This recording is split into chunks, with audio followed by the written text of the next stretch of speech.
அனைவருக்கும் வணக்கம். நீங்கள் பார்த்துட்டு இருக்கிறது ஆலினால் மேக்கர்ஸ் சேனல். இன்றைக்கி உங்களுக்கு நான் செஞ்சு காமிக்க போகிறது மயோனீஸ். மயோனீஸ்க்கு தேவையான பொருட்கள் என்னென்ன அப்படின்ட்டு பார்ப்போம்.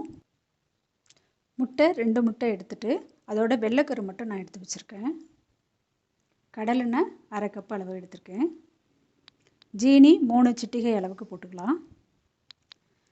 சால்ட்டு தேவையான அளவு, ரொம்ப ஜாஸ்தி போடாமல் ஒரு 3 சிட்டிகை அளவுக்கே போட்டுக்கிட்டால் போதும்.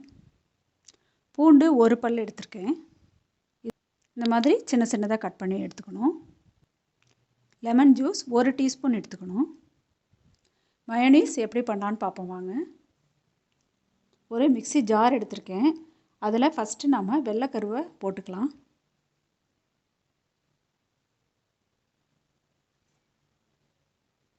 அடுத்தது கட் பண்ணி வச்சுருக்கிற பூண்டு பல் அதையும் சேர்த்துக்கலாம். அடுத்தது உப்பு தேவையான அளவு போட்டுக்கலாம். 3 சிட்டிகை அளவுக்கு ஜீனி போட்டுக்கலாம்.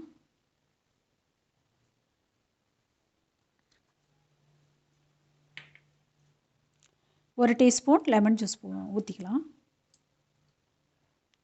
இதை நல்லா இப்போ பீட் பண்ணி எடுத்துக்கலாம். இப்போது நல்லா பீட் பண்ணியிருக்கேன். இந்த ஆயிலை நம்ம 3ஆக டிவைட் பண்ணிக்கணும். 3ஆக டிவைட் பண்ணிவிட்டு ஃபஸ்ட் டைம் ஊற்றிட்டு நல்லா பீட் பண்ணணும். அதுக்கப்புறமா செகண்ட் டைம் ஊற்றிட்டு பீட் பண்ணணும். அப்புறம் தேர்ட் டைம் ஊற்றி பீட் பண்ணணும். கொஞ்சம் கொஞ்சமாக தான் நம்ம பீட் பண்ணணும். அப்போ தான் நமக்கு அந்த மயோனீஸோட கன்சிஸ்டன்சி நமக்கு கரெக்டாக வரும். இப்போ ஃபஸ்ட் டைம் கொஞ்சமாக நான் ஆயில் ஊற்றிக்கிறேன்.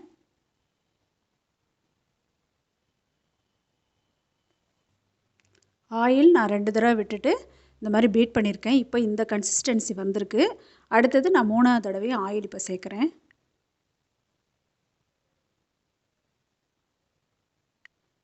இதை நல்லா பீட் பண்ணி எடுத்துக்கலாம். அருமையான மயோனீஸ் ரெடியாக இருக்குது. இது சீக்கிரமே செய்யலாம். நீங்கள் ஈஸியாகவும் இருக்கும். குழந்தைங்களுக்கெல்லாம் ரொம்ப பிடிச்சது.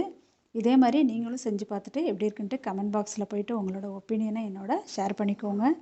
ஆலினால் மேக்கர்ஸ் சேனலுக்கு லைக் பண்ணுங்கள், ஷேர் பண்ணுங்கள், சப்ஸ்கிரைப் பண்ணுங்கள். தேங்க்யூ.